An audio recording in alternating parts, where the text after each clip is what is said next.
Welcome back to the GSL. I'm Tasteless. With me is Artosis. We just saw an awesome interview with Maka. Yes. Who, by the way, Maka left something on our desk. Oh, it's a hand warmer. It's a hand warmer. Let's put this on eBay. We could make so much money off this.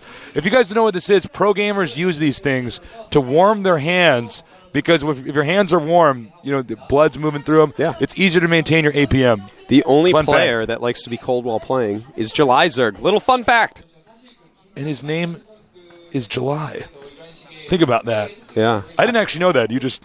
Yeah. No, It should be like, you know... I'm the Wikipedia January StarCraft Tasteless. So, yeah. No, January does not like being cold. If you're somebody who was trying to get better at StarCraft, you probably want to make sure that... Well, unless you're July Zerg, you probably want to make sure that your hands are warm. Yeah. I'm not even kidding. Try warming your hands up on something. My brother, it was a great show, by the way, the Day 9 Daily, actually wears a very thick sweater when he plays. Yeah. In fact, you've one seen him year in I tournaments, let there's him borrow mine, Yeah. and then he took it home, and I didn't get it back till the next year. Ooh. That was my favorite sweater. Well, I do have some loyalty to my brother, so I guess I don't think you're ever going to see that again. No, I got it back eventually. Oh, did you? Okay. It took like a year and a half, but you know. So, yeah, you want to keep your body warm. So that's one thing if you're practicing to get better at StarCraft, make sure your hands are warm. Just a fun fact. And I'm going to keep this hand warmer, actually. Keep my hands warm so the observing is good. Our next matchup, my sheet's been moved, is going to be Golden Foyu against Startails GgoBooGie. Yeah. Yeah. Well, I like that name, Boogie Boy. yeah. It's going to be a good match, I think. I think so. So let's get ready for that.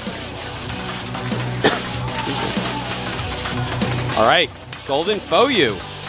He is considered one of the top 3 players in Foyu. An excellent Zerg player. Took out the win 2-0. Quite convincingly as well. And the win is a really good Zerg player. All right. Feels he's best against Terran, so this is a Protoss. A lot of Zergs feel worse against Protoss. But we'll have to see how good his ZVP is. He's from Foyu, so I'm sure it's amazing. Then we have Boogie Boy, or GgoBooGie. Well, this guy, we don't really know a lot about how good he is. Of course, he's on StarTale, so I'm sure he's quite excellent. But his games against Rots in the first round, weren't the greatest games we've seen in the GSL, so he didn't really show off a whole lot of what he's capable of. Right. So we'll have to see. And his confident matchup is against Terran. So, neither of these guys going up against a race that they'd like to. That's all right. By the way, the map lineup is going to be Steps of War, Scrap Station, and Shakuras Plateau. Wow, this is actually looking pretty good for Golden Foyu. Yeah. Of course, Zergs don't really want to see that Steps of War map, but a Protoss versus Zerg, Scrap Station and Shakuras are 2 maps that you probably don't want to see a whole lot against Zerg as well. So, yeah. We'll have to see how this turns out. Interesting maps, though. I feel like Boogie really needs to win that first map, Steps of War, or he's going to have a hard time on the next 2. No, I think your analysis there is dead on. Both these guys are pretty young. One 16, one 18, 17 and 19 Korean years. Because in case you didn't know, Korean age is actually, Korea different. actually spins around the sun faster than the rest of the world. They do age people differently out here. Now, the Foyu team, They age nicely, Tastes. They age like a fine wine. They age like a fine wine out here. Foyu, we have to keep our eyes on because these guys are tearing through the GSL. Yeah. These guys were basically non-existent in the GSL Season 2. Yeah, I actually had a really funny... I felt like I was playing GSL this morning after I finally woke up from my 13 hours of sleep. I had played a bunch of StarCraft 2 games on the ladder, and I beat a Prime, I beat an OGS, and then I hit a Foyu, and he beat me, and then I beat another Prime, and I'm like... The not OGS, started. Zenith. The Foyu team's good. Let's see if this player makes it through.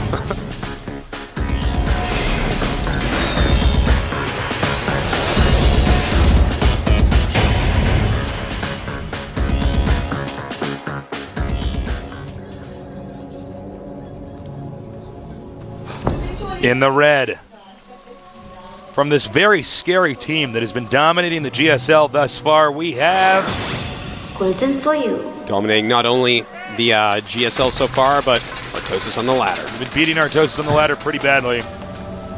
You leave my nerd alone, Foyu. In the blue, down here from the Team Startail, we have none other than also known as Boogie Boy. I think we're just going to call him Boogie Boy in this cast. Yep. Go Boogie or Boogie Boy. I like Boogie Boy. Boogie Boy. That name has kind of a ring to it. Now, it's Steps of War. So Zerg doesn't generally hatch first on this map because you're just so close to each other. And, of course, you're going to be expanding towards your opponent. So when you are expanding towards your opponent... Interesting wait, right when now. I said that, he's going to do a hidden expo. We may see a hitting fast expansion. No, he's actually just going around to scout in the other direction, perhaps. No, what is he doing? He is going to proxy a pool, I think. What? No, he's going to... I think he's going to proxy a pool. What? Yep. What? I think so. Or no. Okay, that might be a proxy hatchery, but no, I think he's going to cancel I don't understand the world anymore. Okay, when you cancel a hatchery out there, okay. Evolution chamber. Okay, so he's actually going to proxy a hatchery. And he has an evolution chamber right now. Hold on. Hold the phone. What is he doing? I think that's supposed to be a spawning pool. This is really hard for me to figure out right now. Okay, now if he completes and he leaves the game, that means it was supposed to be a spawning pool. Okay, that was a mistake. Or wait, no, did he try to get an extra drone out? Well, his supply is 9 of 10, Can we just go knock on his booth and ask him if we can start this cast over so this our analysis actually makes sense? Because I'm really totally weird. caught off guard. Okay, so the proxy hatchery is for an all-in, and he's confusing Boogie Boy to no end. Boogie Boy saw an Evo, and then it got canceled into a pool. It's confusing the commentators to no end.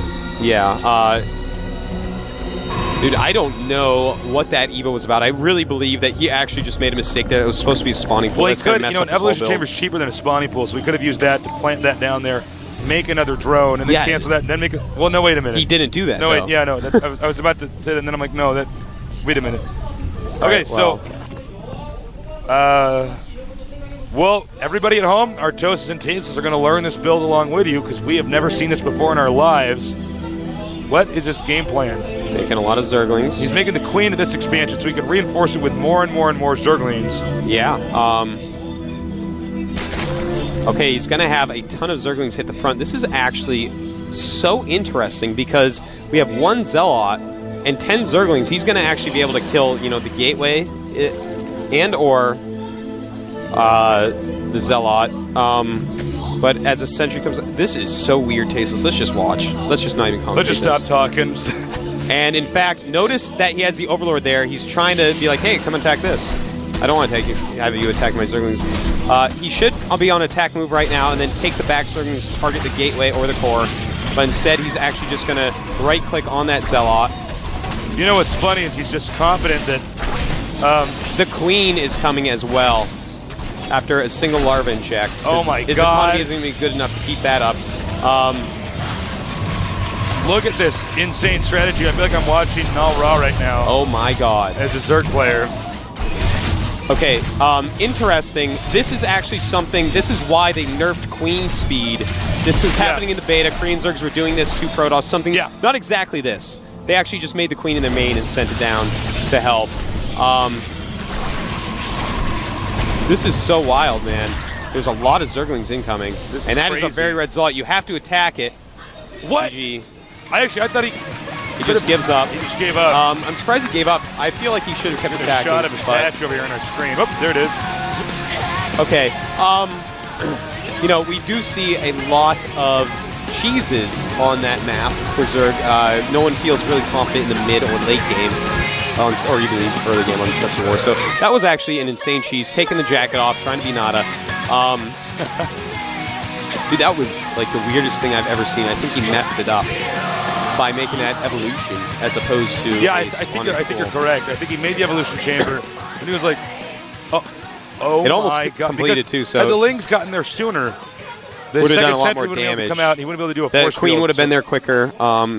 Everything would have been actually quite a bit different. Well, guess what he's done? He's now just broken all the build orders on the ladder for people that watch GSL. Because everybody who plays Zerg and gets that map is now going to do that strategy. They might. I'm going to do it. I'm going to try it. I'm going to un-X Steps of War tomorrow. I think mathematically it actually makes sense. Because they always get one sentry, right? But they do not get a second sentry right away. Protoss generally don't. You want to get like a stalker or something like that, something that can really push an overlord out, so you can't suicide an overlord in there because they don't do damage as quickly. That's the way I do it, at least. So I'm just thinking about that build. I think with the timing of that, if they get one force field up, the queen comes over. The queen can attack and push back anything else that's over that, and I think you'd actually break in. Yeah, if he had gone spawning pool instead of evolution, definitely would have been different because the queen would have been there so much quicker. He would have gained what, like the evolution chamber was making for maybe 10 seconds? Does that seem about right? No, it was almost finished, actually. How long does evolution chamber take to make? Like 25 or something? Yeah, I guess I was thinking 10 to 15, but yeah, I guess you're right. Okay, enough theory crafting. Time to start StarCrafting. Get ready for game number 2. I thought I could drag it out so I get right to the end, but the Greek commentators are still talking 2 until I run out of air. All right, it's going to start. Let's go.